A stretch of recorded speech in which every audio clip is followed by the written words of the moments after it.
Hello students. I will welcome to all in the second video, and in that we are going to take the detailed information about the grassland, shrubs and wildlife.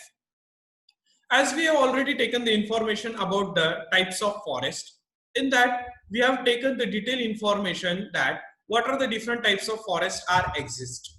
And now about the grassland. So grassland is not at all a new part for all of you. When you will heard that name carefully, grassland, it means very simple. The land which is covered with the totally grass is known as a grassland. But this grassland has also the importance in the world, as different grassland are available in different countries and they are also famous by the different names. So this is very important information not only for this year but also when you will appear for the different competitive exams in your future. So these kind of questions they ask that on the basis of different grassland name. There are different grasslands in the world and according to their different names they can ask you the questions, and it's a frequently asked question. So let us take the detailed information about the grassland.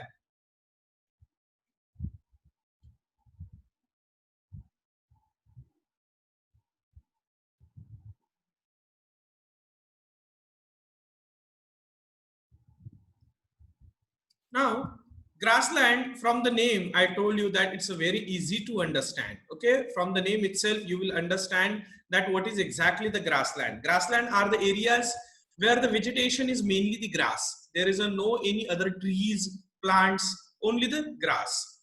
There are grasslands with tall grass and others are the short grass. This grass are also the two types, the tall grass as well as the short grass. And it's a different types of grass scattered around the world. Naturally, we can observe this in the North America.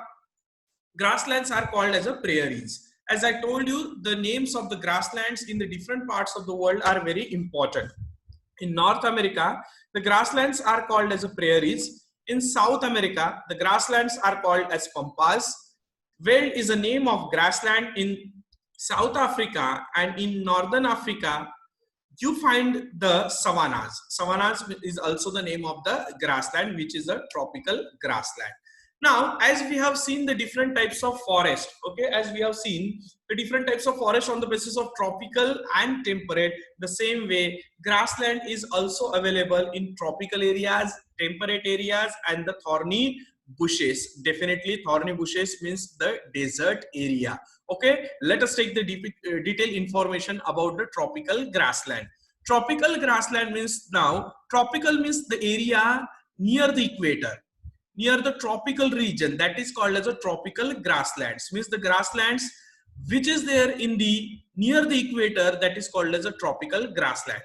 It grows in the areas of moderate to low amount of rainfall. These grasses can grow very tall, about 3 to 4 meters in height. They cover much of the Africa as well as the large area of Australia, South America and India. In India also, we observe the tropical grassland. Tropical grasslands are also home to some of the largest land animals on the earth. We know that there were many herbivorous animals, and this kind of a grasslands is a very important for the animals. Temperate grasslands, again it's the temperate region. The grassland which we can observe in the temperate region is called as a temperate grassland. It's located in the mid latitudes. Temperate grasslands are home to many large herbivores. Some of these include the bison, gazelles, zebras, rhinoceros, and the wild horses. Temperate grasslands are composed of rich mix of grasses and forbs and underlain by some of the world's most fertile soil. As we know the importance of the fertile soil, due to the fertile soil, the production of the crops grow very nicely, but here they are not taking any kind of a production as area is totally covered with the grass. Temperate grasslands have a temperate continental climate, which is cooler than the savannas. temperate grasslands can be divided into the tall grass areas and short grass areas. As I already told you, the grassland divides into the two parts, that is called as a tall grass area and the short grass area. And another important information which we are going to take, that is thorny bushes. Now, when we are talking about the temperate grassland and tropical grassland, it required a certain kind of a precipitation. Without rainfall, we are unable to imagine that. And when we are talking about the area which is covered with the desert, especially the dry desert, okay, then in that areas, we observe the thorny bushes. As there is a lack of water, that's why we observe the thorny bushes. These are found in the dry desert like regions. Tropical deserts are located on the western margins of the continents.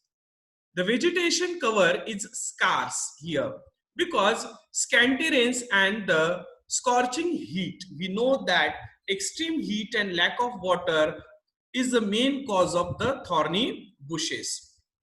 There is no any plants or any vegetations we can observe rather than the mosses, lichens and very small shrubs which we can found here.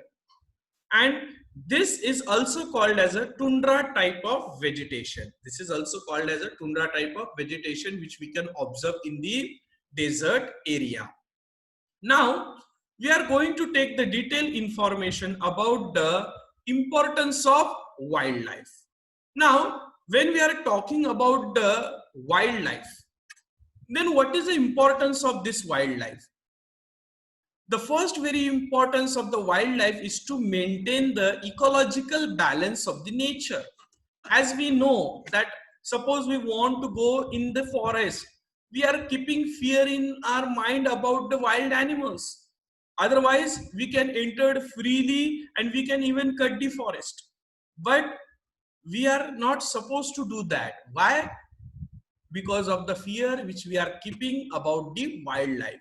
To maintain the ecological balance of the nature. Suppose now, when we are talking about the food chain is not possible without the wildlife. So wildlife is very important.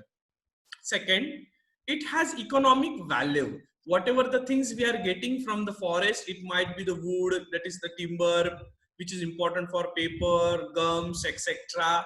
For the furniture industries, it is playing important role as a raw material. Then the Ayurveda, which is the important branch of medicine, which is also depend on the forest. So there is a certain importance. It has the economic value. Many wild plants provide the useful substances like timber, paper, gums, etc. And they also have a wide applications in Ayurveda and other branches of medicines. Wild animals products are tusk, ivory, leather, honey, etc. Wildlife, another importance is that wildlife is also the source of livelihood and subsistence. Many of the tribal people, those we can observe, they are living in the thick forest, and by collecting the different things from the forest, by selling it into the nearby markets, they are getting their livelihood. Due to existence of wildlife on the earth, humans get the benefit to sustain the life. Otherwise, it's a very difficult for the human being to survive in this life.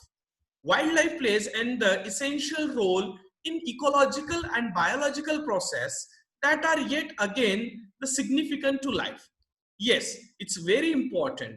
The normal functioning of the biosphere depends on endless interaction amongst the animals, plants, and microorganisms. So this is at all about the wildlife. So thank you very much.